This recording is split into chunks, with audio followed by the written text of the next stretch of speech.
ਸਤਿ ਸ੍ਰੀ ਅਕਾਲ। ਤੁਸੀਂ ਦੇਖ ਰਹੇ ਹੋ ਤਖਤ ਪੰਜਾਬ। ਮੈਂ ਤੁਹਾਡੇ ਨਾਲ ਸੁਖਵਿੰਦਰ ਸਿੰਘ। ਮੇਰੇ ਨਾਲ ਉਗੇ ਸਿਆਸੀ ਮਾਹਰ ਪ੍ਰੋਫੈਸਰ ਮੁਹੰਮਦ ਖਾਲਿਦ ਮੌਜੂਦ ਨੇ। ਵੱਡੀਆਂ ਖਬਰਾਂ ਤੇ ਵੱਡੇ ਮੁੱਦਿਆਂ ਉੱਤੇ ਚਰਚਾ ਕਰਨ। ਸਵਾਗਤ ਹੈ ਤੁਹਾਡਾ ਖਾਲਿਦ ਸਾਹਿਬ। ਹਾਂਜੀ, ਥੈਂਕ ਯੂ ਜੀ। ਧੰਨਵਾਦ। ਖਾਲਿਦ ਸਾਹਿਬ, ਜਿਸ ਤਰੀਕੇ ਦਾ ਪੈਗੰਬਰ ਮੁਹੰਮਦ ਸਾਹਿਬ ਨੂੰ ਲੈ ਕੇ ਟਿੱਪਣੀ ਕੀਤੀ ਗਈ, ਉਸ ਤੋਂ ਬਾਅਦ ਵਿਵਾਦ ਦੇਸ਼ ਦੁਨੀਆ ਭਰ ਦੇ ਵਿੱਚ ਸਾਹਮਣੇ ਦੇਖ ਰਹੇ ਆਪਾਂ। ਇਹਦੇ ਵਿਚਾਲੇ 2024 ਦੀ ਪੋਲਰਾਈਜੇਸ਼ਨ ਨੂੰ ਲੈ ਕੇ ਵੀ ਸਵਾਲ ਉੱਠ ਰਹੇ ਨੇ। ਜਦੋਂ ਇੱਕ ਪਾਸੇ ਰਾਸ਼ਟਰਪਤੀ ਦੇ ਅਹੁਦੇ ਦੀ ਜਿਹੜੀ ਚੋਣ ਹੋਣੀ ਹੈ, ਉਹਨੂੰ ਲੈ ਕੇ ਵੀ ਕਿਹਾ ਜਾ ਰਿਹਾ ਕਿ ਸ਼ਾਇਦ ਘੱਟ ਗਿਣਤੀ ਭਾਈਚਾਰੇ ਦੇ ਵਿੱਚੋਂ, ਮੁਸਲਿਮ ਤੇ ਸਿੱਖ ਭਾਈਚਾਰੇ ਵਿੱਚੋਂ ਕਿਸੇ ਨੂੰ ਅੱਗੇ ਕੀਤਾ ਜਾ ਸਕਦਾ ਹੈ ਰਾਸ਼ਟਰਪਤੀ ਤੇ ਉਪ ਰਾਸ਼ਟਰਪਤੀ ਫੇਸ ਦੇ ਲਈ। ਬੀਜੇਪੀ ਚਾਹੁੰਦੀ ਹੈ ਕਿ 2024 ਦੀਆਂ ਇਲੈਕਸ਼ਨ ਜਿਹੜੀਆਂ ਆ ਉਹ ਇੱਕ ਹਮਦਰਦੀ ਨਾਲ, ਮਤਲਬ ਕਿ ਆਪਣੇ ਵੱਲੋਂ ਉਹ ਪੱਤਾ ਚਲਾਇਆ ਜਾਏ ਕਿ ਅਸੀਂ ਹਮਦਰਦੀ ਰੱਖਦੇ ਹਾਂ, ਘੱਟ ਗਿਣਤੀਆਂ ਨਾਲ ਹਮਦਰਦੀ ਰੱਖਦੇ ਹਾਂ, ਸਾਡਾ ਇਹੋ ਜਿਹਾ ਕੋਈ ਇਰਾਦਾ ਨਹੀਂ, ਕਿਉਂਕਿ ਹੁਣ ਤੱਕ ਦੇ ਜਿੰਨੇ ਪੱਤੇ ਸੀ ਉਹ ਸਭ ਚੱਲ ਚੁੱਕੇ ਨੇ। ਜੀ ਜੀ ਜੀ। ਦੇਖੋ, ਤੁਸੀਂ ਦੋ ਬੜੇ ਇੰਪੋਰਟੈਂਟ ਇਸ਼ੂਜ਼ ਸਾਹਮਣੇ ਲਿਆਂਦੇ ਆ। ਪਹਿਲਾ ਤਾਂ ਹੈਗਾ ਹਜ਼ਰਤ ਮੁਹੰਮਦ ਸੱਲੱਲਾਹੁ ਅਲੈਹਿ ਵਸੱਲਮ ਦੀ ਜਿਹੜੀ ਨਰਾਦਰੀ ਕੀਤੀ ਹੈ ਜਾਂ ਜਿਹੜਾ ਗੁਸਤਾਖੀ ਕੀਤੀ ਹੈ, ਉਹਦੇ ਬਾਰੇ ਦੋ ਜਿਹੜੇ ਲੀਡਰ ਸੀਗੇ ਬੀਜੇਪੀ ਦੇ, ਉਹਨਾਂ ਨੂੰ ਸਸਪੈਂਡ ਕਰਨਾ ਜਾਂ ਬਾਹਰ ਕੱਢਣਾ ਦਾ ਜਿਹੜਾ ਮਸਲਾ ਹੈਗਾ। ਦੇਖੋ, ਉਹਨਾਂ ਨੂੰ ਉਸ ਤੋਂ ਬਾਅਦ ਉਹਨਾਂ ਨੇ ਕਿਹਾ ਵੀ ਫਰਿੰਜ ਐਲੀਮੈਂਟ ਹੈ। ਅਸਲ 'ਚ ਫਰਿੰਜ ਐਲੀਮੈਂਟ ਨਹੀਂ ਹੈ, ਉਹੀ ਕੋਰ ਆਈਡੀਓਲੋਜੀ ਨੂੰ ਪ੍ਰਦਰਸ਼ਿਤ ਕਰਦਾ ਹੈ ਇਸ ਪਾਰਟੀ ਦੀ।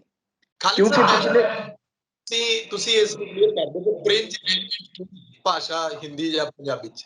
ਦੇਖੋ ਵੀ ਇਹ ਜਿਹੜੇ ਹੈਗੇ ਆ, ਇਹ ਕੋਈ ਸਾਡੇ ਕੋਰ ਦੇ ਲੀਡਰ ਨਹੀਂ ਹਨ, ਬਲਕਿ ਐਰੇ ਗਹਿਰੇ ਹੈ ਜਿਹੜੇ ਕਿ ਆ ਕੇ ਬੋਲ ਗਏ। ਹਾਲਾਂਕਿ ਉਹ ਉਹਨਾਂ ਦੇ ਆਫੀਸ਼ੀਅਲ ਸਪੋਕਸਮੈਨ ਸੀਗੇ ਦੋਨੇ ਜਣੇ।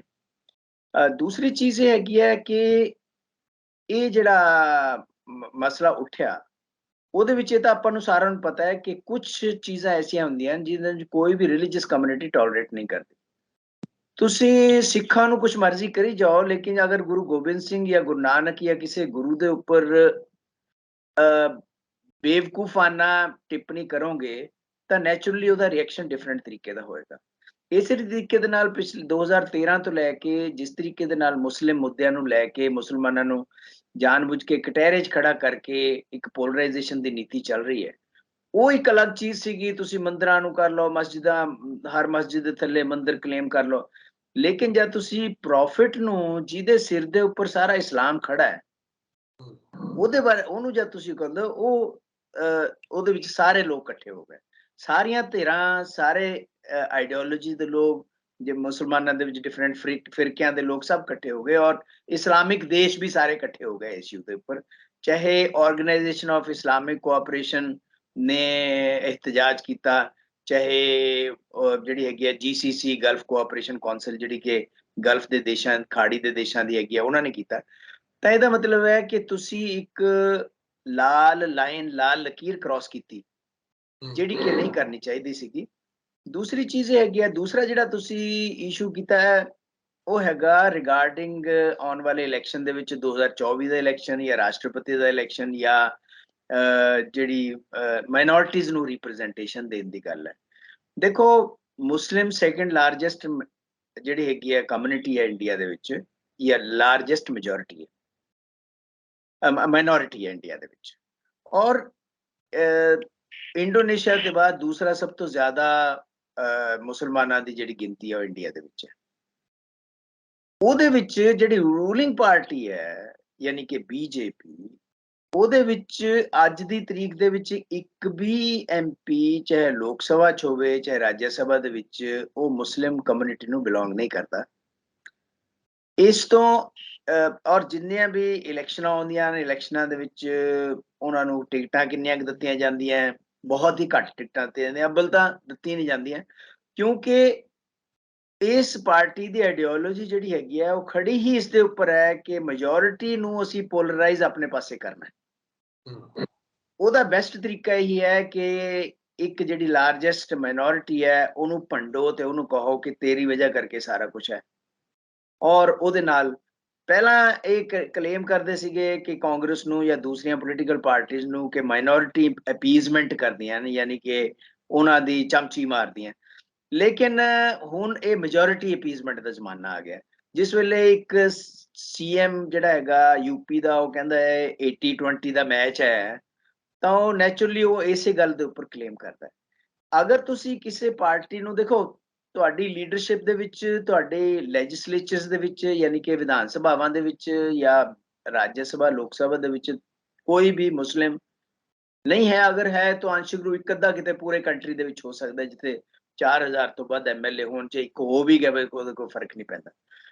ਹੁਣ ਗੱਲ ਇਹ ਹੈਗੀ ਹੈ ਕਿ ਤੁਸੀਂ ਪ੍ਰੈਜ਼ੀਡੈਂਟ ਮੁਸਲਿਮ ਨੂੰ ਬਣਾਉਣਾ ਚਾਹੁੰਦੇ ਹੋ ਜਾਂ ਮਾਈਨੋਰਿਟੀ ਚ ਨੂੰ ਬਣਾਉਣਾ ਚਾਹੁੰਦੇ ਹੋ। ਦੇਖੋ, ਏਜੇਪੀ ਅਬਦੁਲ ਕਲਾਮ ਨੂੰ ਪ੍ਰੈਜ਼ੀਡੈਂਟ ਬਣਾਇਆ, ਵਾਜਪਾਈ ਸਾਹਿਬ ਦਾ ਉਸ ਵੇਲੇ ਦੌਰ ਸੀਗਾ, ਤੇ ਉਹ ਬੀਜੇਪੀ ਇੱਕ ਡਿਫਰੈਂਟ ਕਿਸਮ ਦੀ ਬੀਜੇਪੀ ਸੀ। ਉਹ ਬੀਜੇਪੀ ਦੇ ਵਿੱਚ ਜਿਹੜੀਆਂ ਸਾਡੀਆਂ ਰਾਜਨੀਤਿਕ ਜਾਂ ਸੰਵਿਧਾਨਕ ਸੱਧਰਾਂ, ਕਦਰਾਂ, ਕੀਮਤਾਂ ਹੈ, ਉਹਨਾਂ ਦੇ ਮੁਤਾਬਕ ਸਾਰਾ ਕੁਝ ਚੱਲਦਾ ਸੀਗਾ। ਲੇਕਿਨ ਅੱਜ ਦੀ ਜਿਹੜੀ ਬੀਜੇਪੀ ਹੈ, ਉਹ ਬੜੀ ਬ੍ਰੇਜ਼ਨਲੀ ਇਸ ਗੱਲ ਦੇ ਵਿੱਚ ਹੋਇਆ ਵੀ ਕੋਈ ਵੀ ਕਿਸੇ ਤਰ੍ਹਾਂ ਦਾ ਕੰਪਰੋਮਾਈਜ਼ ਇਸ ਇਸ਼ੂ ਦੇ ਉੱਪਰ ਨਹੀਂ ਕਰਨਾ। ਅਗਰ ਕਰਾਂਗੇ ਤਾਂ ਸਾਡਾ ਕੇਡਰ ਨਾਰਾਜ਼ ਹੋਏਗਾ, ਜਿਹੜਾ ਕਿ ਕੋਰ ਬੀਜੇਪੀ ਦਾ ਸਪੋਰਟਰ ਹੈ। ਆਪਾਂ ਸੋਸ਼ਲ ਮੀਡੀਆ ਤੇ ਅੱਜ ਦੇਖ ਲਓ ਕਿ ਜਿਹੜਾ ਨੂਪੁਰ ਸ਼ਰਮਾ ਨੂੰ ਸਸਪੈਂਡ ਕੀਤਾ ਹੈ ਜਾਂ ਦੂਸਰੇ ਨੂੰ ਕੱਢਿਆ, ਉਹਦੇ ਅਗੇਂਸਟ ਏਡੀ ਬੜੀ ਆਵਾਜ਼ ਉੱਠ ਰਹੀ ਹੈ ਸੋਸ਼ਲ ਮੀਡੀਆ ਦੇ ਉੱਪਰ ਬੀਜੇਪੀ ਦੇ ਖਿਲਾਫ ਕਿ ਤੁਸੀਂ ਮਤਲਬ ਹੈ ਇਹ ਗਲਤ ਕੀਤਾ, ਤੁਸੀਂ ਜਿਹੜੇ ਅਰਬ ਕੰਟਰੀਜ਼ ਹੈ ਉਹਦੇ ਸਾਹਮਣੇ ਝੁਕ ਰਹੇ ਹੋ, ਅਸੀਂ ਤੁਹਾਨੂੰ ਇੰਨਾ ਪਾਲ ਪੋਸ ਕੇ ਬੜਾ ਕੀਤਾ ਹੈ, ਸਾਰਾ ਕੁਝ ਕੀਤਾ ਹੈ, ਅਸੀਂ ਤੁਹਾਨੂੰ ਪੂਰਾ ਸਪੋਰਟ ਕੀਤਾ ਹੈ। ਇਹਦਾ ਮਤਲਬ ਹੈਗਾ ਕਿ ਜਿਹੜੀ ਡਿਵਿਸਿਵਨੈਸ ਹੈ ਉਹ ਤਾਂ ਕੰਟਰੀ ਦੇ ਵਿੱਚ ਆਲਰੇਡੀ ਥੱਲੇ ਤੱਕ ਪਹੁੰਚਾਉਣ ਦੇ ਵਿੱਚ ਕਾਫੀ ਹੱਦ ਤੱਕ ਕਾਮਯਾਬ ਹੋ ਜਾਣਗੇ। ਅਗਰ ਆਪਾਂ ਰਿਵਰਸ ਵੀ ਚੱਲੀਏ, ਬੜੀ ਦੇਰ ਲੱਗੂਗੀ ਉਹਨੂੰ ਦੁਬਾਰਾ ਠੀਕ ਕਰਨ ਵਾਸਤੇ। ਤਾਂ ਮੈਨੂੰ ਉਮੀਦ ਨਹੀਂ ਹੈ ਕਿ ਅਗਰ ਰਾਸ਼ਟਰਪਤੀ ਵਾਸਤੇ ਕਿਸੇ ਮਾਈਨੋਰਿਟੀ ਚਿਹਰੇ ਨੂੰ, ਮੁਸਲਿਮ ਚਿਹਰੇ ਨੂੰ ਲਿਆਉਣਗੇ, ਤਾਂ ਕਿਹਨੂੰ ਲਿਆਉਣਗੇ, ਤਾਂ ਉਹਦਾ ਰਿਐਕਸ਼ਨ ਪਾਰਟੀ ਦੇ ਵਿਦਨ ਪਾਰਟੀ ਕੀ ਹੋਏਗਾ। ਔਰ ਅਗਰ ਇੱਕ ਰਾਸ਼ਟਰਪਤੀ ਬਣ ਵੀ ਜਾਂਦਾ ਹੈ, ਥੱਲੇ ਤਾਂ ਸਾਰਾ ਸਾਫ਼ ਹੀ ਹੈ ਨਾ, ਥੱਲੇ ਤਾਂ ਕੋਈ ਵੀ ਨਹੀਂ ਹੈ। ਤੁਹਾਨੂੰ ਮੈਂ ਦੱਸਦਾ ਵੀ ਪ੍ਰਾਈਮ ਮਿਨਿਸਟਰ ਮਨਮੋਹਨ ਸਿੰਘ ਦੀ ਸਰਕਾਰ ਦੇ ਅਗੇਂਸਟ ਜਿਹੜਾ ਉਹਨੂੰ ਕਦੇ ਕਹਿਣਾ ਕਿ ਇਹ ਤਾਂ ਮੁਨੀ ਬਾਬਾ ਹੈਗਾ, ਕਦੇ ਉਹਨੂੰ ਕੁਝ, ਉਹ ਵੀ ਅਸਲ 'ਚ ਮਾਈਨੋਰਿਟੀ ਦੇ ਅਗੇਂਸਟ ਹੀ ਇੱਕ ਬੈਕਲੈਸ਼ ਸੀਗਾ ਕਿ ਦੇਖੋ ਜੀ, ਸਾਡੀ ਇੰਨੀ 80% ਅਸੀਂ ਹੈਗੇ ਆ, ਇਹ ਪ੍ਰੋਜੈਕਟ ਕੀਤਾ ਗਿਆ। ਸਾਰੇ ਨਹੀਂ ਮੈਂ ਕਹਿ ਰਿਹਾ, 80% ਹੈਗੇ ਆ, ਲੇਕਿਨ ਇੱਕ 2% ਕਮਿਊਨਿਟੀ ਦਾ ਬੰਦਾ ਜਿਹੜਾ ਹੈਗਾ ਉਹ 10 ਸਾਲ ਪ੍ਰਾਈਮ ਮਿਨਿਸਟਰ ਰਹਿ ਗਿਆ। ਇਹ ਚੀਜ਼ ਜਿਹੜੀ ਸੀਗੀ, ਇਹ ਉਸ ਆਈਡੀਓਲੋਜੀ ਦੇ ਵਿੱਚ ਸੀਗੀ, ਜਿਹੜੀ ਆਈਡੀਓਲੋਜੀ ਨੇ ਉਸ ਵੇਲੇ ਮਨਮੋਹਨ ਸਿੰਘ ਨੂੰ ਕਹਿਣਾ ਤੂੰ ਸਭ ਤੋਂ ਨਿਕੰਮਾ ਪ੍ਰਧਾਨ ਮੰਤਰੀ ਹੈ, ਤੂੰ ਇਹ ਸਾਰਾ ਕੁਝ ਜਿਹੜਾ ਹੈਗਾ ਉਹ ਉਸੇ ਚੀਜ਼ ਦੀ ਹੋਇਆ। ਹੁਣ ਅਗਰ ਰਾਸ਼ਟਰਪਤੀ ਜਿਹੜਾ ਹੈਗਾ ਕੋਈ ਮਾਈਨੋਰਿਟੀ ਦੇ ਵਿੱਚੋਂ ਇਸ ਤਰ੍ਹਾਂ ਬਣਾ ਦਿੱਤਾ ਜਾਂਦਾ ਹੈ, ਜਿਹੜਾ ਕਿ ਰਾਸ਼ਟਰਪਤੀ ਆਪਾਂ ਨੂੰ ਪਤਾ ਹੀ ਹੈ ਕਿ ਇੱਕ ਨਾਮ ਮਾਤਰ ਮੁਖੀ ਹੁੰਦਾ ਹੈ ਇੱਕ ਪਾਰਲੀਮੈਂਟਰੀ ਸਿਸਟਮ ਦੇ ਵਿੱਚ, ਉਹ ਵੀ ਕਿਸੇ ਹੱਦ ਤੱਕ ਐਕਸੈਪਟੇਬਲ ਹੋਏਗਾ। ਮੈਨੂੰ ਨਹੀਂ ਲੱਗਦਾ ਕਿ ਉਹਨਾਂ ਦਾ ਕੇਡਰ ਇਸ ਚੀਜ਼ ਨੂੰ ਜ਼ਿਆਦਾ ਵਧੀਆ ਤਰੀਕੇ ਦੇ ਨਾਲ ਐਕਸੈਪਟ ਕਰੇਗਾ। ਆਪਾਂ ਦੀ ਇਸ ਆਈਡੀਓਲੋਜੀ ਨੂੰ ਕਿੱਦਾਂ ਦੇਖਿਆ ਜਾਏ ਖਾਲਿਦ ਸਾਹਿਬ, ਕਿ ਇੱਕ ਬੰਨੇ ਤਾਂ ਘੱਟ ਗਿਣਤੀਆਂ ਦੇ ਵਿੱਚ ਵੀ ਦੋ ਤਰੀਕੇ ਨਾਲ, ਦੋ ਨਜ਼ਰੀਏ ਨਾਲ ਦੇਖਿਆ ਜਾਂਦਾ ਹੈ। ਸਿੱਖਾਂ ਨੂੰ ਲੈ ਕੇ ਵਾਰ-ਵਾਰ ਕਿਹਾ ਜਾਂਦਾ ਹੈ ਕਿ ਅਸੀਂ ਤੁਹਾਨੂੰ ਕਲਾਵੇ 'ਚ ਲੈਣਾ ਚਾਹੁੰਦੇ ਹਾਂ, ਤੁਹਾਡੇ ਲਈ ਆਹ ਕੁਝ ਕਰ ਦਿੱਤਾ। ਮੁਸਲਿਮ ਭਾਈਚਾਰੇ ਨੂੰ ਇੱਕ ਵੱਖਰੀ ਨੀਤੀ ਹੈ। ਕੀ ਇਹ ਜਿਹੜਾ ਮਤਲਬ ਕਿ ਇਹਨਾਂ ਦੀ ਨੀਤੀ ਆ, ਇਹ 2024 ਦੇ ਵਿੱਚ ਕੰਮ ਆਊਗੀ? ਕੀ ਉਹਦੇ ਲਈ ਗਰਾਊਂਡ ਤਿਆਰ, ਜਿਵੇਂ ਕਹਿ ਰਹੇ ਨੇ ਕਿ ਕੀਤਾ ਜਾ ਰਿਹਾ, ਉੱਥੇ ਕੰਮ ਆਏਗਾ, ਜਾਂ ਫਿਰ ਸਿਰਫ ਇੱਕ ਛਲਾਵੇ ਵਾਲੀ ਗੱਲ ਹੀ ਹੈ? ਦੇਖੋ, ਏਦਾਂ ਹੈਗਾ ਵੀ ਸਿੱਖ ਹਿਸਟਰੀ ਜਿਹੜੀ ਹੈਗੀ ਹੈ, ਜਿਹਦੇ ਵਿੱਚ ਮੁਗਲਾਂ ਦੀ ਸਿੱਖ ਗੁਰੂਆਂ ਨਾਲ ਲੜਾਈ, ਉਹ ਸਾਰਾ ਕੁਝ ਉਹਨਾਂ ਦਾ ਜਿਹੜਾ ਅੱਜ ਦਾ ਨੈਰੇਟਿਵ ਉਹਨੂੰ ਸੂਟ ਕਰਦੀ ਹੈ। ਕਿਉਂਕਿ ਉਹਨਾਂ ਨੇ ਕੋਈ ਵੀ ਐਸੀ ਚੀਜ਼ ਪਿਕ ਕਰਨੀ ਹੈ ਜਿਹਦੇ ਵਿੱਚ ਮੁਗਲਾਂ ਨੂੰ ਲੈ ਕੇ ਅੱਜ ਦੇ ਮੁਸਲਮਾਨ ਦੇ ਉੱਪਰ ਅਟੈਕ ਕੀਤਾ ਜਾਵੇ। ਹਾਲਾਂਕਿ ਅੱਜ ਦਾ ਜਿਹੜਾ ਮੁਸਲਮਾਨ ਹੈ ਇੰਡੀਆ ਦੇ ਵਿੱਚ ਰਹਿੰਦਾ, ਉਹਦਾ ਦਾ ਮੁਗਲਾਂ ਨਾਲ ਕੋਈ ਲੈਣਾ ਦੇਣਾ ਤਾਂ ਨਹੀਂ ਹੈ। ਉਹ ਮੁਗਲ ਸ਼ਾਸਨ ਦੇ ਵਿੱਚ ਕੋਈ ਅਹੁਦੇਦਾਰ ਵੀ ਨਹੀਂ ਸੀਗੇ। ਅਹੁਦੇਦਾਰ ਵੀ ਉੱਥੇ ਤਾਂ ਬਾਹਰੋਂ ਆਏ, ਸਾਰੇ ਸਿਪਾਹ ਸਲਾਰ ਵੀ ਬਾਹਰੋਂ ਆਏ। ਲੇਕਿਨ ਇਹ ਹੈਗਾ ਵੀ ਉਹ ਉਸ ਸਿਚੁਏਸ਼ਨ ਨੂੰ ਹਾਈਲਾਈਟ ਕਰਕੇ ਕਿ ਦੇਖੋ ਜੀ, ਗੁਰੂ ਗੋਬਿੰਦ ਸਿੰਘ ਦੀ ਲੜਾਈ ਹੋਈ, ਬੰਦਾ ਬਹਾਦਰ ਦੀ ਹੋਈ, ਉਹਨਾਂ ਦੀਆਂ ਵੱਡੀਆਂ ਵੱਡੀਆਂ ਐਡਵਰਟਾਈਜ਼ਮੈਂਟ ਆਪਣੇ ਉਹਦੇ ਨਾਲ ਇਹ ਹੈਗਾ ਕਿ ਜਿਹੜੀ ਮੁਸਲਿਮ ਬੈਸ਼ਿੰਗ ਚੱਲ ਰਹੀ ਹੈ, ਉਹਦੇ ਵਿੱਚ ਉਹਨੂੰ ਪ੍ਰੋੜਤਾ ਮਿਲਦੀ ਹੈ, ਫਾਇਦਾ ਮਿਲਦਾ ਹੈ। ਔਰ ਫਿਰ ਆਰਐਸਐਸ ਦੀ ਆਈਡੀਓਲੋਜੀ ਤਾਂ ਇਹ ਹੈਗੀ ਹੈ ਸ਼ੁਰੂ ਤੋਂ ਹੀ ਕਿ ਸਿੱਖ ਜਿਹੜੇ ਹੈਗੇ ਆ ਉਹ ਸਾਡੇ ਹੀ ਪਾਰਟ ਹੈ, ਸਾਡੇ ਚੋਂ ਨਿਕਲੇ ਹੋਏ ਆ, ਜਿਹਨੂੰ ਕਿ ਸਿੱਖ ਬੁੱਧੀਜੀਵੀ ਜਿਹੜੀ ਹੈਗੇ ਡਿਨਾਈ ਕਰਦੇ ਆ ਔਰ ਰਿਬਟ ਕਰਦੇ ਆ ਕਿ ਨਹੀਂ ਇਹ ਚੀਜ਼ ਨਹੀਂ ਹੈ। ਸਿੱਖ ਇੱਕ ਡਿਫਰੈਂਟ ਕੌਮ ਹੈ, ਡਿਫਰੈਂਟ ਉਹਨਾਂ ਦਾ ਸਾਰਾ ਰਹਿਤ ਮਰਿਆਦਾ ਹੈ, ਧਰਮ ਹੈ, ਲੇਕਿਨ ਉਹ ਬਾਰ-ਬਾਰ ਇਸ ਚੀਜ਼ ਨੂੰ ਕਹਿੰਦੇ ਰਹਿੰਦੇ ਆ। ਔਰ ਜਿਹੜਾ ਜਿਨ੍ਹਾਂ ਪਰਸਨੈਲਿਟੀਜ਼ ਨੂੰ ਉਹ ਰਿਗਾਰਡ ਦਿੰਦੇ ਆ, ਜਿਹਨੂੰ ਆਪਾਂ ਕਹਿੰਦੇ ਆ ਫੁੱਲ ਚੜਾਉਂਦੇ ਆ, ਉਹਨਾਂ ਵਿੱਚੋਂ ਗੁਰੂ ਗੋਬਿੰਦ ਸਿੰਘ ਵੀ ਇੱਕ ਹੈਗੇ, ਉਹਨਾਂ ਨੇ ਰੱਖੇ ਹੋਏ, ਇਸੇ ਕਰਕੇ ਰੱਖੇ ਹੋਏ ਆ।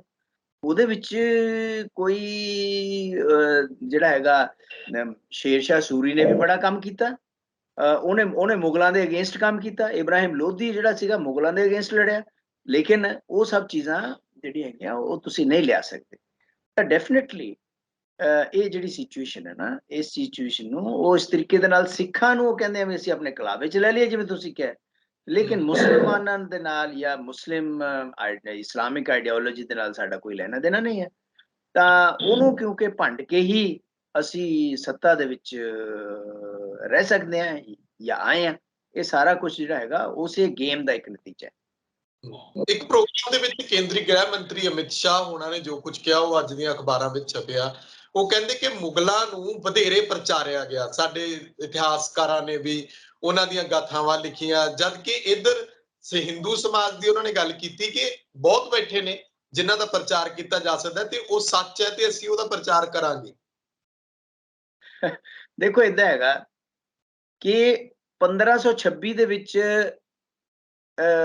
ਬਾਬਰ ਇੰਡੀਆ ਦੇ ਵਿੱਚ ਆਇਆ, ਪਹਿਲੀ ਪਾਨੀਪਤ ਦੀ ਲੜਾਈ ਹੋਈ, ਔਰ ਲੜਾਈ ਕਿਹਦੇ ਨਾਲ ਹੋਈ? ਇਬਰਾਹਿਮ ਲੋਧੀ ਦੇ ਨਾਲ ਹੋਈ। ਉੱਥੇ ਕੋਈ ਹਿੰਦੂ ਰਾਜਾ ਨਹੀਂ ਸੀਗਾ, ਦਿੱਲੀ ਸਲਤਨਤ ਸੀਗੀ। ਉਸ ਤੋਂ ਬਾਅਦ ਤੁਸੀਂ ਔਰੰਗਜ਼ੇਬ ਨੂੰ ਜਾਂ ਅਕਬਰ ਨੂੰ ਕਿੰਨਾ ਮਰਜ਼ੀ ਡਿਨਾਈ ਕਰ ਦੋ, ਇਹ ਤਾਂ ਨਹੀਂ ਤੁਸੀਂ ਹਿਸਟਰੀ ਚੋਂ ਕੱਢ ਸਕਦੇ ਕਿ ਅਕਬਰ ਨੇ 50 ਸਾਲ ਇੰਡੀਆ ਦੇ ਉੱਪਰ ਰਾਜ ਕੀਤਾ ਜਾਂ ਔਰੰਗਜ਼ੇਬ ਨੇ ਇੰਡੀਆ ਦੇ ਉੱਪਰ 50 ਸਾਲ 51 ਸਾਲ ਰਾਜ ਕੀਤਾ। ਇਹ ਤੁਸੀਂ ਨਹੀਂ ਕੱਢ ਸਕਦੇ ਕਿ ਇੰਡੀਆ ਦੇ ਵਿੱਚ ਬਹੁਤ ਸਾਰੇ ਜਿਹੜੇ ਰਿਫਾਰਮ ਸੀਗੇ ਉਹ ਮੁਗਲਾਂ ਦੇ ਦੌਰ ਦੇ ਵਿੱਚ ਹੋਏ। ਇਹ ਤਾਂ ਨਹੀਂ ਤੁਸੀਂ ਕੱਢ ਸਕਦੇ ਕਿ ਮੁਗਲਾਂ ਦੇ ਦੌਰ ਦੇ ਵਿੱਚ ਵਰਲਡ ਦਾ 27% GDP ਇਕੱਲੇ ਇੰਡੀਆ ਦਾ ਹੁੰਦਾ ਸੀਗਾ।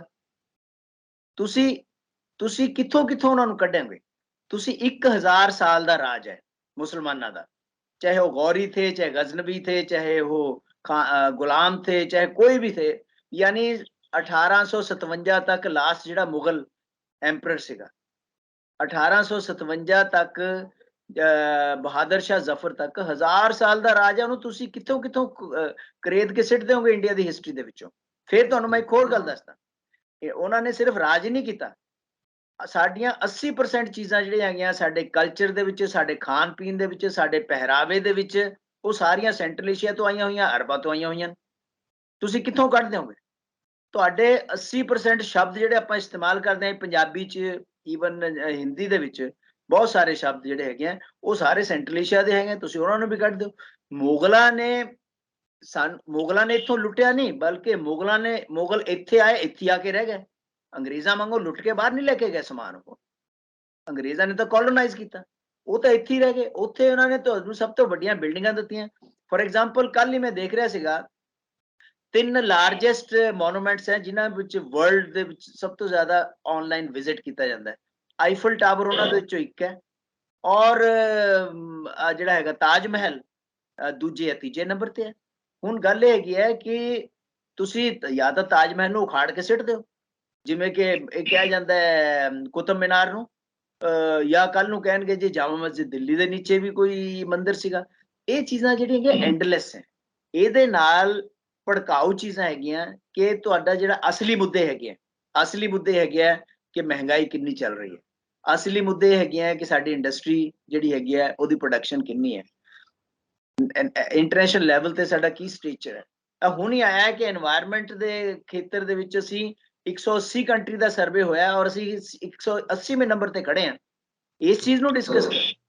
ਉਹ ਇਹ ਸਭ ਚੀਜ਼ਾਂ ਜਿਹੜੀਆਂ ਹੈਗੀਆਂ ਇਹ ਧਿਆਨ ਜਿਹੜੇ ਹੈਗੀਆਂ ਬਟਾਊ ਚੀਜ਼ਾਂ, ਤਾਂ ਕਿ ਲੋਕਾਂ ਦਾ ਜਿਹੜਾ ਹੈਗਾ ਇਹਨਾਂ ਚੀਜ਼ਾਂ ਵੱਲ ਧਿਆਨ ਨਾ ਜਾਵੇ। ਜਿਵੇਂ ਜਥੇਦਾਰ ਸਾਹਿਬ ਨੇ ਪਿਛਲੇ ਦਿਨਾਂ 'ਚ ਕਿਹਾ ਸੀ ਕਿ ਆਉਣ ਵਾਲੇ ਸਮੇਂ ਨੂੰ ਦੇਖਦਿਆਂ ਕਿ ਹਥਿਆਰ ਰੱਖਣੇ ਚਾਹੀਦੇ ਨੇ, ਲਾਇਸੈਂਸੀ ਹਥਿਆਰ ਸਿੱਖਾਂ ਨੂੰ ਰੱਖਣੇ ਚਾਹੀਦੇ ਨੇ, ਟ੍ਰੇਨਿੰਗ ਵੀ ਦਿਆਂਗੇ, ਕਿ ਮੁਸਲਿਮ ਭਾਈਚਾਰੇ ਦੇ ਵਿੱਚ ਵੀ ਕੋਈ ਇਸ ਤਰ੍ਹਾਂ ਦਾ ਸੁਨੇਹਾ ਦਿੱਤਾ ਜਾ ਰਿਹਾ ਹੈ, ਕਿਉਂਕਿ ਹਮਲੇ ਤਾਂ ਉਹਨਾਂ ਤੇ ਸਭ ਤੋਂ ਵਧੇਰੇ ਵੱਧ ਰਹੇ ਨੇ? Not at all. ਕਿਸੇ ਵੀ ਲੈਵਲ ਤੇ ਕਿਸੇ ਮੁਸਲਿਮ ਆਰਗੇਨਾਈਜੇਸ਼ਨ ਨੇ ਅੱਜ ਤੱਕ 1947 ਦੇ ਬਾਅਦ ਅੱਜ ਤੱਕ ਕਿਸੇ ਵੀ ਮੁਸਲਿਮ ਸੰਸਥਾ ਨੇ, ਕਿਸੇ ਵੀ ਮੁਸਲਿਮ ਆਰਗੇਨਾਈਜੇਸ਼ਨ ਨੇ ਇੰਡੀਆ ਦੇ ਵਿੱਚ ਕਦੇ ਇਸ ਤਰ੍ਹਾਂ ਦੀ ਗੱਲ ਨਹੀਂ ਕੀਤੀ। ਜਿਹੜੀਆਂ ਟੈਰਰਿਸਟ ਆਰਗੇਨਾਈਜੇਸ਼ਨਸ ਕੰਮ ਕਰਦੀਆਂ ਅਫਗਾਨਿਸਤਾਨ ਜਾਂ ਪਾਕਿਸਤਾਨ ਜਾਂ ਦੂਸਰੀ ਜਗ੍ਹਾ ਦੇ ਉੱਪਰ, ਉਹਨਾਂ ਦਾ ਇੰਡੀਅਨ ਮੁਸਲਿਮਸ ਦੇ ਨਾਲ ਕੋਈ ਲੈਣਾ ਦੇਣਾ ਨਹੀਂ ਹੈ, ਔਰ ਇੰਡੀਅਨ ਮੁਸਲਿਮ ਕਦੇ ਵੀ ਉਹਨਾਂ ਨੂੰ ਸਮਰਥਨ ਨਹੀਂ ਕਰਦਾ, ਜਾਂ ਔਰ ਨਾ ਹੀ ਕੋਈ ਇਸ ਤਰ੍ਹਾਂ ਦੀ ਗੱਲ ਹੈਗੀ ਹੈ ਇਹ ਐਵੇਂ ਮਦਰਸਿਆਂ ਨੂੰ ਬਦਨਾਮ ਕਰਦੇ ਆ। ਕਿਸੇ ਵੀ ਮਦਰਸੇ ਦੇ ਵਿੱਚ ਕਿਸੇ ਤਰ੍ਹਾਂ ਦੀ ਵੀ ਕੋਈ ਇਸ ਤਰ੍ਹਾਂ ਦੀ ਟ੍ਰੇਨਿੰਗ, ਮਦਰਸਾ ਜਿਹੜਾ ਹੈਗਾ ਉਹ ਰਿਲੀਜੀਅਸ ਐਜੂਕੇਸ਼ਨ ਵਾਸਤੇ ਹੈ, ਨਾ ਕਿ ਇਹਨਾਂ ਚੀਜ਼ਾਂ ਵਾਸਤੇ ਹੈ। ਇਸ ਕਰਕੇ ਇਸ ਮੁਸਲਮਾਨਾਂ ਦੇ ਵਿੱਚ, ਇੰਡੀਆ ਦੇ ਵਿੱਚ ਕਿਸੇ ਤਰ੍ਹਾਂ ਦੀ ਵੀ ਐਸੀ ਚੀਜ਼ ਨਹੀਂ ਹੈ ਕਿ ਕੋਈ ਹਥਿਆਰਾਂ ਨੂੰ ਬੜਾਵਾ ਦਿੱਤਾ ਜਾਵੇ ਜਾਂ ਹਥਿਆਰਾਂ ਦੀ ਕੋਈ ਟ੍ਰੇਨਿੰਗ ਦਿੱਤੀ ਜਾਵੇ। ਟ੍ਰੇਨਿੰਗ ਕਾਹਦੇ ਵਾਸਤੇ? ਸਟੇਟ ਕਾਹਦੇ ਵਾਸਤੇ ਹੈ? ਸਟੇਟ ਨੇ ਰੱਖਿਆ ਕਰਨੀ ਹੈ ਹਰ ਬੰਦੇ ਦੀ। ਅਗਰ ਸਟੇਟ, ਦੇਖੋ ਪ੍ਰਭੂ ਸੱਤਾ ਦੋ ਤਰ੍ਹਾਂ ਦੀ ਹੁੰਦੀ ਹੈ।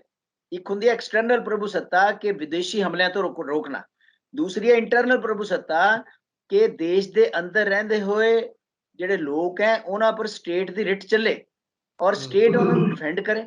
ਜਦ ਸਟੇਟ ਕੋਲ ਸਾਰਾ ਕੁਝ ਹੈਗਾ, ਅਸੀਂ ਟੈਕਸ ਦਿੰਦੇ ਹਾਂ, ਉਹਦੇ ਨਾਲ ਸਾਡੀਆਂ ਫੋਰਸਿਸ ਜਿਹੜੇ ਹੈਗੀਆਂ ਉਹਨਾਂ ਨੂੰ ਤਨਖਾਹ ਦਿੰਦੀਆਂ, ਉਹਨਾਂ ਦੀ ਟ੍ਰੇਨਿੰਗ ਹੁੰਦੀ ਹੈ, ਉਹਨਾਂ ਨੂੰ ਸਾਰਾ ਕੁਝ ਦਿੱਤਾ ਜਾਂਦਾ, ਤਾਂ ਮੈਨੂੰ ਹਥਿਆਰ ਰੱਖਣ ਦੀ ਕੀ ਲੋੜ ਹੈ ਵੀ? ਤੇ ਫਿਰ ਸੈਲਫ ਡਿਫੈਂਸ ਕਿਸ ਤਰ੍ਹਾਂ ਮੁਸਲਿਮ ਭਾਈਚਾਰੇ ਦੇ ਵਿੱਚ ਹੁੰਦਾ?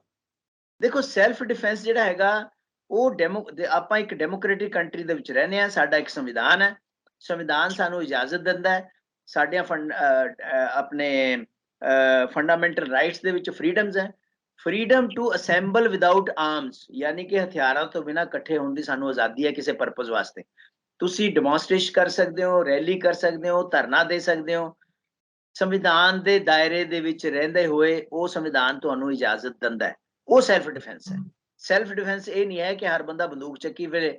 ਫਿਰ ਕੋਈ ਕਹਿੰਦਾ ਜੀ ਐਕਸੀਡੈਂਟਲੀ ਚੱਲ ਗਈ, ਕੋਈ ਕਹਿੰਦਾ ਜੀ ਕਿ ਕਿਸੇ ਦਾ ਦਿਮਾਗ ਖਰਾਬ ਹੋ ਗਿਆ ਤਾਂ 4 ਬੰਦੇ ਮਾਰਤੇ, ਜਿਹਨੂੰ ਫਰੈਟਰੀਸਾਈਡ ਕਹਿੰਦੇ ਆ।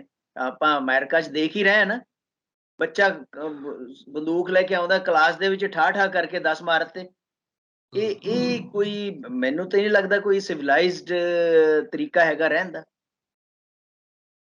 ਖਾਲਿਦ ਸਾਹਿਬ, ਜੋ ਕਸ਼ਮੀਰ ਦੇ ਵਿੱਚ ਹੋ ਰਿਹਾ, ਜੰਗ ਚੱਲ ਰਹੀ ਹੈ, ਗ੍ਰਹਿ ਯੁੱਧ ਛਿੜਿਆ ਰਹਿੰਦਾ ਉੱਤੇ, ਉਹਨੂੰ ਫਿਰ ਕਿਸ ਤਰ੍ਹਾਂ ਦੇਖਦੇ ਹੋ ਇਹਨਾਂ ਹਾਲਾਤਾਂ 'ਚ? ਦੇਖੋ ਜਿੱਥੇ ਤੱਕ ਕਸ਼ਮੀਰ ਵੈਲੀ ਦਾ ਸਵਾਲ ਹੈ, ਕਸ਼ਮੀਰ ਵੈਲੀ ਦੇ ਵਿੱਚ ਆਪਾਂ ਨੂੰ ਵੀ ਪਤਾ ਹੈ ਕਿ ਮੈਕਸਿਮਮ ਜਿਹੜਾ ਟੈਰਰਿਜ਼ਮ ਜਾਂ ਟੈਰਰਿਸਟ ਐਕਟੀਵਿਟੀਜ਼ ਹੁੰਦੀਆਂ ਉਹਨਾਂ ਨੂੰ ਸਪੋਰਟ ਜਿਹੜੀ ਹੈਗੀ ਹੈ ਬਾਹਰੋਂ ਮਿਲਦੀ ਹੈ। ਪਾਕਿਸਤਾਨ ਸਪੋਰਟਡ ਟੈਰਰਿਸਟ ਹੈ ਔਰ ਉੱਥੇ ਟ੍ਰੇਨਿੰਗ ਦਿੰਦੇ ਹੈ, ਉੱਥੇ ਸਾਰਾ ਕੁਝ ਹੁੰਦਾ ਹੈ। ਟੈਰਰਿਸਟ ਐਕਟੀਵਿਟੀ ਜਿਹੜੀ ਹੈਗੀ ਹੈ ਉਹ ਇੱਕ ਡਿਫਰੈਂਟ ਚੀਜ਼ ਹੈ, ਜਿਹੜੀ ਕਿ ਸਾਡੀਆਂ ਸਿਕਿਉਰਿਟੀ ਫੋਰਸਿਸ ਕੋਸ਼ਿਸ਼ ਕਰ ਰਹੀਆਂ ਉਹਨਾਂ ਨੂੰ ਦਬਾਉਣ ਦੀ। ਉਹਦੇ ਵਿੱਚ ਕੀ ਹੁੰਦਾ ਹੈ ਕਿ ਕਾਮਨ ਆਦਮੀ ਜਿਹੜਾ ਹੈਗਾ ਉਹਦੇ ਉੱਪਰ ਵੀ ਕਈ ਤਰ੍ਹਾਂ ਦੇ ਪ੍ਰਤੀਬੰਧ ਲੱਗ ਜਾਂਦੇ ਆ। ਫੋਰ ਐਗਜ਼ਾਮਪਲ ਇੰਟਰਨੈਟ ਬੰਦ ਹੋ ਗਿਆ, ਨਾ ਬੱਚੇ ਪੜ੍ਹ ਸਕਦੇ ਆ, ਨਾ ਕੋਈ ਹੋਰ ਕਾਰੋਬਾਰ ਚੱਲ ਸਕਦਾ, ਕੁਝ ਨਹੀਂ ਚੱਲ ਸਕਦਾ। ਫੋਰ ਐਗਜ਼ਾਮਪਲ ਤੁਸੀਂ ਓਵਰਲੀ ਬਹੁਤ ਜ਼ਿਆਦਾ ਜਿਹੜੀਆਂ ਸਿਕਿਉਰਿਟੀ ਫੋਰਸਿਸ ਦੀ ਪ੍ਰੈਜ਼ੈਂਸ ਹੈ ਜਿਹੜੀ ਕਿ ਡਰਾਊ ਹੈ ਆਮ ਬੰਦੇ ਵਾਸਤੇ, ਉਹ ਵੀ ਗਲਤ ਹੈ। ਜੰਮੂ ਕਸ਼ਮੀਰ ਦੇ ਵਿੱਚ ਜਿਹੜਾ ਉਹਨਾਂ ਦਾ ਹੁਣ 370 ਖਤਮ ਕਰਨ ਤੋਂ ਬਾਅਦ ਕਹਿੰਦੇ ਥੇ ਸਭ ਕੁਝ ਠੀਕ ਠਾਕ ਹੋ ਗਿਆ, ਬੜੀ ਪ੍ਰੋਗਰੈਸ ਹੋ ਗਈ ਹੈ, ਬੜਾ ਕੁਝ ਹੋ ਗਿਆ, ਲੇਕਿਨ ਕੁਝ ਨਹੀਂ। ਆਪਾਂ ਹੁਣ ਦੇਖ ਰਹੇ ਹਾਂ ਉਹੀ 89 90 ਵਾਲਾ ਹਾਲਤ ਫਿਰ ਚੱਲ ਪਈ ਹੈ ਕਸ਼ਮੀਰੀ ਪੰਡਤਾਂ ਨੂੰ ਲੈ ਕੇ। ਤਾਂ ਉੱਥੇ ਜਿਹੜਾ ਹੈਗਾ ਵਿਦੇਸ਼ ਤੋਂ ਕ੍ਰਾਸ ਬਾਰਡਰ ਟੈਰਰਿਜ਼ਮ ਜਿਹਨੂੰ ਆਪਾਂ ਕਹਿੰਦੇ ਆ, ਉਹ ਹੈ, ਬਾਕੀ ਇੰਡੀਆ ਦੇ ਵਿੱਚ ਕਿਤੇ ਨਹੀਂ ਹੈ। ਬਾਕੀ ਤੁਸੀਂ ਦੇਖ ਲਓ ਵੀ यूपी है, बिहार है, मध्य प्रदेश है, अपने गुजरात है, होर जिथे भी है उत्थे किते भी नहीं है कि मुस्लिम कम्युनिटी या उन्हां दे लीडर या उन्हां दी ऑर्गेनाइजेशन संस्थावां किसी तरह दे इस चीज नूं बढ़ावा देन या उहनूं ग्लोरीफाई करन गन कल्चर नूं। ਜਿਵੇਂ ਤੁਸੀਂ ਕਿਹਾ ਕ੍ਰੋਸ ਬਾਰਡਰ ਜਿਸ ਤਰ੍ਹਾਂ ਦੀ ਐਕਟੀਵਿਟੀਜ਼ ਹੁੰਦੀਆਂ ਨੇ, ਟੈਰਰਿਜ਼ਮ ਦੀ ਗੱਲ ਕੀਤੀ ਜਾਂਦੀ ਹੈ, ਜਿਹੜੇ ਬਾਹਰਲੇ ਮੁਲਕਾਂ ਦੇ ਵਿੱਚੋਂ ਹੁਣ ਆਪਾਂ ਸੁਣਦੇ ਆ ਕਿ ਕੋਈ ਕੈਨੇਡਾ ਤੋਂ ਫੋਨ ਆ ਗਿਆ, ਕੋਈ ਕਿਤੋਂ ਆ ਗਿਆ, ਤੇ ਉਹ ਉੱਥੋਂ ਬਹਿ ਕੇ ਇੱਥੇ ਪੰਜਾਬ ਦੇ ਵਿੱਚ ਜਿਸ ਤਰ੍ਹਾਂ ਦਾ ਮਾਹੌਲ ਬਣਾਉਂਦੇ ਨੇ ਜਾਂ ਜੇਲ੍ਹਾਂ ਦੇ ਅੰਦਰੋਂ ਫੋਨ ਕਰਾਉਂਦੇ ਨੇ, ਕੀ ਇਹ ਕ੍ਰੋਸ ਕੰਟਰੀ ਟੈਰਰਿਜ਼ਮ ਨਹੀਂ ਹੈਗਾ? ਇਹਨੂੰ ਉਸ ਨਜ਼ਰੀਏ ਨਾਲ ਨਾ ਦੇਖਿਆ ਜਾਵੇ? ਦੇਖੋ ਇਹ ਜਿਹੜਾ ਹੈਗਾ ਟੈਰਰਿਜ਼ਮ ਜਿਹੜਾ ਕਿ ਕਿਸੇ ਆਈਡੀਓਲੋਜੀ ਦਾ ਮੋਟੀਵੇਟਡ ਹੈ, ਉਹ ਇੱਕ ਡਿਫਰੈਂਟ ਕਿਸਮ ਦਾ ਟੈਰਰਿਜ਼ਮ। ਇਹ ਗੈਂਗ ਵਾਰ ਇੱਕ ਡਿਫਰੈਂਟ ਕਿਸਮ ਦੀ ਚੀਜ਼ ਹੈ। ਜਿਹੜਾ ਤੁਸੀਂ ਕਹਿੰਦੇ ਹੋ ਕਿ ਕੋਈ ਬੰਦਾ ਤਿਹਾੜ ਜੇਲ੍ਹ ਦੇ ਵਿੱਚ ਬੈਠੇ ਹੀ ਡਾਇਰੈਕਸ਼ਨਾਂ ਦੇਈ ਜਾਂਦਾ ਹੈ, ਜਾਂ ਕੋਈ ਬੰਦਾ ਕੈਨੇਡਾ ਦੇ ਵਿੱਚੋਂ ਗੈਂਗ ਆਪਰੇਟ ਕਰ ਰਿਹਾ ਪੰਜਾਬ ਦੇ ਵਿੱਚ, ਜਿਹੜਾ ਕਿ ਹੁਣੀ ਸੀਐਮ ਭਗਵੰਤ ਮਾਨ ਨੇ ਕਿਹਾ ਵੀ ਹੈ ਕਿ ਅਸੀਂ ਕੈਨੇਡਾ ਦੀਆਂ ਅਥਾਰਟੀਜ਼ ਨਾਲ ਉਹ ਕਰਾਂਗੇ। ਕੈਨੇਡਾ ਦੀ ਅਥਾਰਟੀਜ਼ ਨਾਲ ਕੋਈ ਡਾਇਰੈਕਟ ਸੀਐਮ ਮਾਨ ਗੱਲ ਨਹੀਂ ਕਰ ਸਕਦੇ, ਉਹ ਗਵਰਨਮੈਂਟ ਆਫ ਇੰਡੀਆ ਦੇ ਥਰੂ ਹੋਣੀ ਹੈ, ਕਿਉਂਕਿ ਫੋਰਨ ਪਾਲਿਸੀ ਔਰ ਸਾਰਾ ਕੁਝ ਜਿਹੜਾ ਹੈਗਾ ਉਹ ਸੈਂਟਰਲ ਗਵਰਨਮੈਂਟ ਦੇ ਥਰੂ ਚੱਲਦਾ ਹੈ।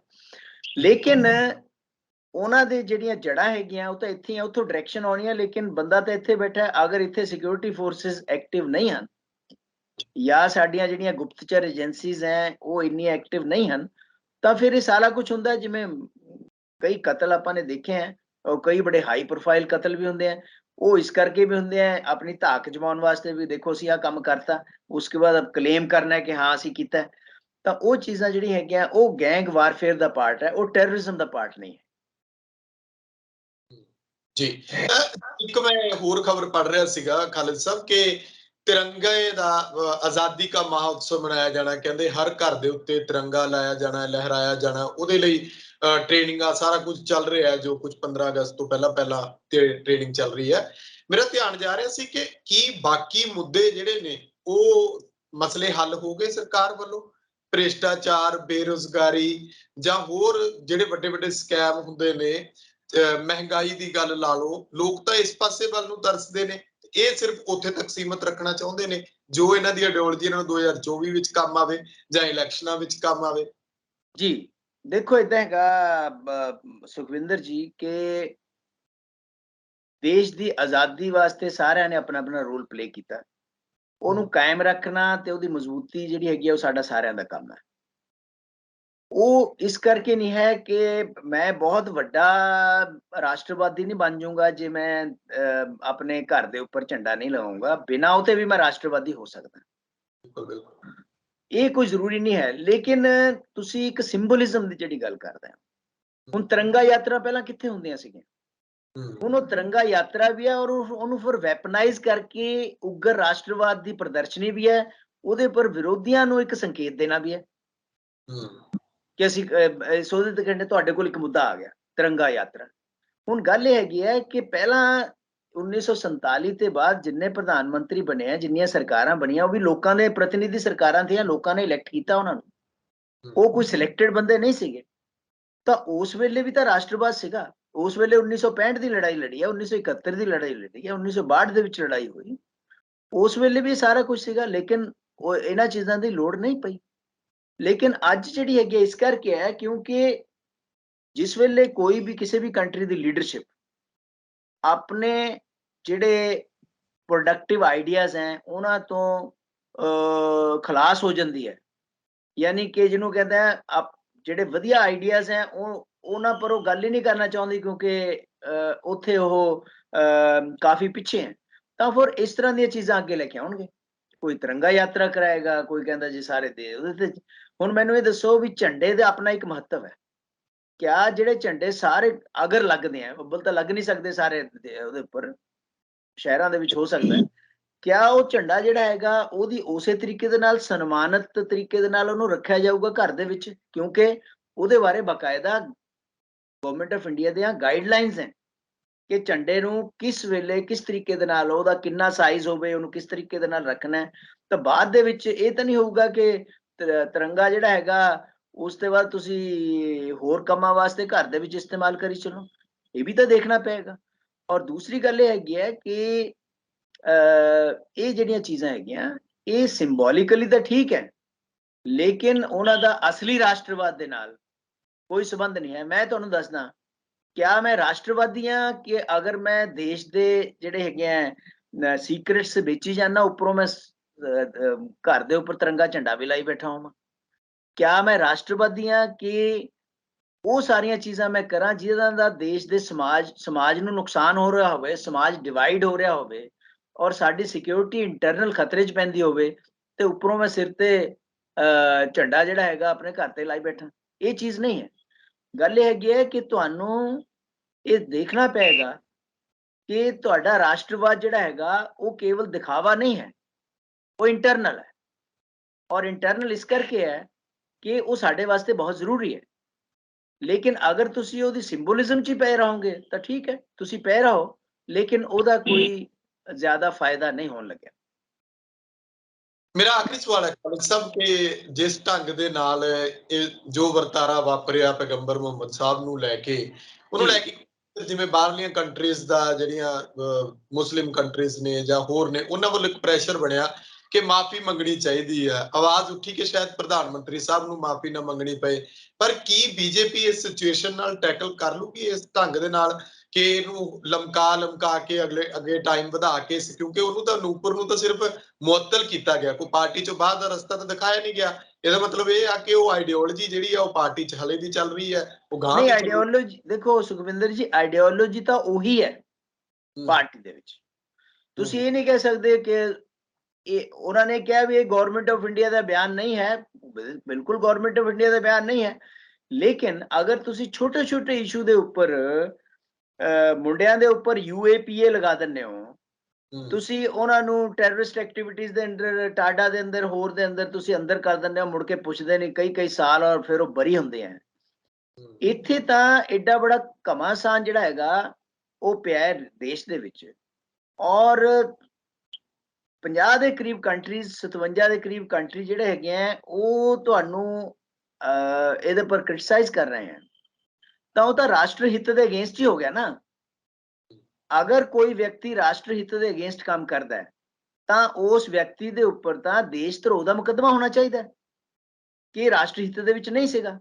ਲੇਕਿਨ ਅਗਰ ਤੁਸੀਂ ਕਹੋ ਕਿ ਕੇਵਲ ਸਸਪੈਂਡ ਕਰਕੇ ਇੱਕ FIR ਦਰਜ ਕਰ ਦਿਓ, ਉਸ ਤੋਂ ਬਾਅਦ ਹੌਲੀ ਹੌਲੀ ਮਾਮਲਾ ਠੰਡਾ ਪੈ ਜਾਏਗਾ, ਤਾਂ ਇਹਦਾ ਮਤਲਬ ਹੈ ਤੁਸੀਂ ਉਹ ਵਿਅਕਤੀ ਜਿਨ੍ਹਾਂ ਨੇ ਰਾਸ਼ਟਰ ਦੇ ਹਿੱਤ ਦੇ ਅਗੇਂਸਟ ਕੰਮ ਕੀਤਾ, ਇੰਟਰਨਲੀ ਵੀ ਐਕਸਟਰਨਲੀ ਵੀ, ਉਹਨਾਂ ਨੂੰ ਤੁਸੀਂ ਪ੍ਰੋਟੈਕਟ ਕਰ ਰਹੇ ਹੋ ਜਾਂ ਪ੍ਰਮੋਟ ਕਰ ਰਹੇ ਹੋ। ਅਗਰ ਤੁਸੀਂ ਉਹਨਾਂ ਉੱਪਰ ਐਕਸ਼ਨ ਲੈਂਦੇ ਹੋ ਤਾਂ ਤੁਹਾਡਾ ਜਿਹੜਾ ਕੋਰ ਵੋਟ ਬੈਂਕ ਹੈ ਉਹ ਤੁਹਾਡੇ ਨਾਲ ਨਾਰਾਜ਼ ਹੁੰਦਾ ਹੈ। ਇਹ ਮਤਲਬ ਜਿਹਨੂੰ ਕਹਿੰਦੇ ਅੰਗਰੇਜ਼ੀ 'ਚ between the devil and the deep sea ਹੋ ਗਈ ਨਾ ਗੱਲ, ਵੀ ਅਸੀਂ ਮਾਫੀ ਮੰਗਦੇ ਹਾਂ ਤਾਂ ਸਾਡਾ ਕੋਰ ਵੋਟ ਬੈਂਕ ਨਾਰਾਜ਼ ਹੁੰਦਾ ਹੈ। ਅਸੀਂ ਤਾਂ ਜੰਮੇ ਹੀ ਇਲੈਕਸ਼ਨ ਜਿੱਤਣ ਵਾਸਤੇ ਆ। ਜੇ ਤੁਸੀਂ ਮਾਫੀ ਨਹੀਂ ਮੰਗਦੇ ਤਾਂ ਐਕਸਟਰਨਲ ਲੈਵਲ ਤੇ ਜਿਸ ਤਰੀਕੇ ਦੇ ਨਾਲ ਤੁਹਾਡੀਆਂ ਚੀਜ਼ਾਂ ਦਾ ਬਾਈਕਾਟ ਤੇ ਇਹ ਸਾਰਾ ਕੁਝ ਹੋ ਰਿਹਾ ਹੈ, ਔਰ ਸਾਡੇ ਜਿਹੜੇ ਹੈਗੇ ਅਗਰ ਨੌਕਰੀਆਂ ਤੋਂ ਕੱਢਣ ਲੱਗੇ ਉਹ ਗਲਫ ਕੰਟਰੀਜ਼ ਬਾਰੇ, ਤਾਂ ਉਹ ਸਾਡੇ ਵਾਸਤੇ ਵੱਡਾ ਇਕਨੋਮਿਕ ਕ੍ਰਾਈਸਿਸ ਹੋ ਜਾਏਗਾ। ਦੋਨਾਂ ਪਾਸੇ ਜਿਹੜਾ ਹੈਗਾ ਤਾਂ ਗਵਰਨਮੈਂਟ ਨੇ ਫੈਸਲਾ ਕਰਨਾ ਕਿ ਕਿੱਧਰ ਜਾਣਾ। ਮੇਰਾ ਜਾਂਦੇ ਜਾਂਦੇ ਇੱਕ ਹੋਰ ਧਿਆਨ ਵਿੱਚ ਆਇਆ ਕਿ ਪੰਜਾਬ ਯੂਨੀਵਰਸਿਟੀ ਨੂੰ ਲੈ ਕੇ ਵੀ ਕਾਫੀ ਰੌਲਾ ਪੈ ਰਿਹਾ ਕਿ ਭਗਵਾਂਕਰਨ ਕੀਤਾ ਜਾਣਾ, ਉੱਥੇ ਵਿਦਿਆਰਥੀ ਜਥੇਬੰਦੀਆਂ ਦੇ ਚੰਗੀ ਡਾਂਗ ਫੇਰੀ ਆ, ਉੱਥੇ ਪੁਲਿਸ ਵਾਲਿਆਂ ਦੇ ਹੱਥੋਂ ਪਾਈ ਚੰਗੀ ਹੋਈ ਆ ਉੱਥੇ, ਉਹਨੂੰ ਲੈ ਕੇ ਵੀ ਕਾਫੀ ਜਿਹੜਾ ਕ੍ਰਿਟਿਸਿਜ਼ਮ ਕੀਤਾ ਜਾ ਰਿਹਾ ਕਿ ਇਸ ਤਰ੍ਹਾਂ ਕਿਉਂ ਕੀਤਾ ਗਿਆ, ਉਹ ਆਪਣੇ ਹੱਕਾਂ ਲਈ, ਉਹ ਪੰਜਾਬ ਲਈ। ਤੇ ਉੱਥੇ ਉਹ ਨੌਜਵਾਨ ਕਹਿੰਦੇ ਨੇ ਕਿ ਪੰਜਾਬ ਦੇ ਕਿਸੇ ਵੀ ਆਗੂ ਨੇ ਆ ਕੇ ਇੱਥੇ ਆ ਕੇ ਹਾਂ ਦਾ ਨਾਰਾ ਨਹੀਂ ਮਾਰਿਆ ਕਿ ਇੱਥੇ ਪੰਜਾਬ ਯੂਨੀਵਰਸਿਟੀ ਨੂੰ ਪੰਜਾਬ ਤੋਂ ਖੋਇਆ ਜਾ ਰਿਹਾ, ਭਗਵਾਂਕਰਨ ਕੀਤਾ ਜਾ ਰਿਹਾ, ਕੇਂਦਰੀਕਰਨ ਕੀਤਾ ਜਾ ਰਿਹਾ। ਦੇਖੋ, ਪੰਜਾਬ ਯੂਨੀਵਰਸਿਟੀ ਪੰਜਾਬ ਤੋਂ ਆਲਰੇਡੀ ਖੋਈ ਜਾ ਚੁੱਕੀ ਹੈ। ਪੰਜਾਬ ਯੂਨੀਵਰਸਿਟੀ ਦੇ ਵਿੱਚ ਸਿਰਫ ਦੋ ਹੀ ਕਾਰਨਾਂ ਨਾਲ ਅਟੈਚਮੈਂਟ ਹੈ। ਨੰਬਰ 1, 2 MLA ਪੰਜਾਬ ਦੇ ਚੁਣ ਕੇ ਪੰਜਾਬ ਦੀ ਵਿਧਾਨ ਸਭਾ ਤੋਂ ਇੱਥੇ ਦੇ ਸੈਨੇਟ ਦੇ ਮੈਂਬਰ ਬਣਦੇ ਆ। ਪੰਜਾਬ ਦੇ ਕਾਲਜਸ ਐਫੀਲੀਏਟਡ ਹੈ, ਉਹਨਾਂ ਦੇ ਪ੍ਰਿੰਸੀਪਲ ਜਾਂ ਉਹਨਾਂ ਦੇ ਟੀਚਰ ਜਿਹੜੇ ਹੈਗੇ ਆ ਉਹ ਇੱਥੇ ਸੈਨੇਟ ਦਾ ਇਲੈਕਸ਼ਨ ਜਿੱਤ ਕੇ ਆਉਂਦੇ ਆ, ਜਾਂ 20-22 ਕਰੋੜ ਰੁਪਇਆ ਪੰਜਾਬ ਗਵਰਨਮੈਂਟ ਸਾਡੇ ਬਜਟ ਦੇ ਵਿੱਚ ਦਿੰਦੀ ਹੈ। ਇਸ ਤੋਂ ਇਲਾਵਾ ਚਾਹੇ ਉਹ ਵਾਈਸ ਚਾਂਸਲਰ ਦੀ ਅਪਾਇੰਟਮੈਂਟ ਹੈ, ਚਾਹੇ ਸੈਨੇਟ ਦੀਆਂ ਨੋਮੀਨੇਸ਼ਨਸ ਹੈ, ਚਾਹੇ ਉਹ ਜਿਹੜੀ ਫੰਡਿੰਗ ਹੈ, ਉਹ ਸਾਰਾ ਆਲਰੇਡੀ ਸੈਂਟਰ ਗਵਰਨਮੈਂਟ ਕੋਲ ਹੈ। ਈਵਨ ਦਾ ਫੈਕਲਟੀ ਜਿਹੜੀ ਹੈਗੀ ਹੈ, ਆਪਾਂ ਦੇਖਦੇ ਹਾਂ ਕਿੰਨੀ ਫੈਕਲਟੀ ਜਿਹੜੀ ਹੈਗੀ ਹੈ ਬਾਹਰਲੀ ਹੈ, ਔਰ ਕਿੰਨੀ ਫੈਕਲਟੀ ਹੈ ਜਿਹਨੂੰ ਪੰਜਾਬੀ ਤੱਕ ਨਹੀਂ ਆਉਂਦੀ। ਤਾਂ ਉਸ ਸਿਚੁਏਸ਼ਨ ਦੇ ਵਿੱਚ ਪੰਜਾਬ ਦਾ ਤਾਂ ਇੱਥੇ ਕੁਝ ਜ਼ਿਆਦਾ ਹੈ ਨਹੀਂ। ਹਾਂ, ਇਹਦੀ ਵਜ੍ਹਾ ਜਿਹੜੀ ਹੈਗੀ ਹੈ ਕੀ ਹੈ, ਇਹਦਾ ਕਾਰਨ ਹੈਗੀਆਂ ਸਾਡੀਆਂ ਪੋਲੀਟੀਕਲ ਪਾਰਟੀ, ਸਾਡੀਆਂ ਪੋਲੀਟੀਕਲ ਲੀਡਰਸ਼ਿਪਸ ਪੰਜਾਬ ਦੀਆਂ, ਜਿਨ੍ਹਾਂ ਨੇ ਇਸ ਗੱਲ ਵੱਲ ਕਦੇ ਧਿਆਨ ਹੀ ਨਹੀਂ ਦਿੱਤਾ। ਔਰ ਹੌਲੀ ਹੌਲੀ ਆਪ ਕਿਉਂਕਿ ਪੈਸਾ ਖਰਚ ਕਰਨਾ ਪੈਂਦਾ ਥਾ, ਪੈਸੇ ਤੋਂ ਹੱਥ ਖਿੱਚਦੇ ਚਲੇ ਗਏ, ਪੰਜਾਬ ਯੂਨੀਵਰਸਿਟੀ ਉਹਨਾਂ ਦੇ ਹੱਥਾਂ ਚੋਂ ਖਿਸਕਦੀ ਚਲੀ ਗਈ। ਅੱਜ ਸਿਚੁਏਸ਼ਨ ਹੈਗੀ ਹੈ ਪੰਜਾਬ ਯੂਨੀਵਰਸਿਟੀ ਦੇ ਵਿੱਚ ਸਿਰਫ ਪੰਜਾਬ 9 ਹੈ, ਬਾਕੀ ਕੋਈ ਜ਼ਿਆਦਾ ਕੁਝ ਹੈ ਨਹੀਂ ਪੰਜਾਬ ਦਾ ਇੱਥੇ। ਜੀ ਧੰਨਵਾਦ ਸਰ, ਬਹੁਤ ਬਹੁਤ ਧੰਨਵਾਦ ਜੀ। ਸੋ ਮੇਰੇ ਨਾਲ ਮੌਜੂਦ ਸਨ ਉਗੇ ਸਿਆਸੀ ਮਾਹਰ ਪ੍ਰੋਫੈਸਰ ਮੁਹੰਮਦ ਖਾਲਿਦ ਵੱਡੀਆਂ ਖਬਰਾਂ ਤੇ ਵੱਡੇ ਮੁੱਦਿਆਂ ਉੱਤੇ ਚਰਚਾ ਕੀਤੀ ਹੈ।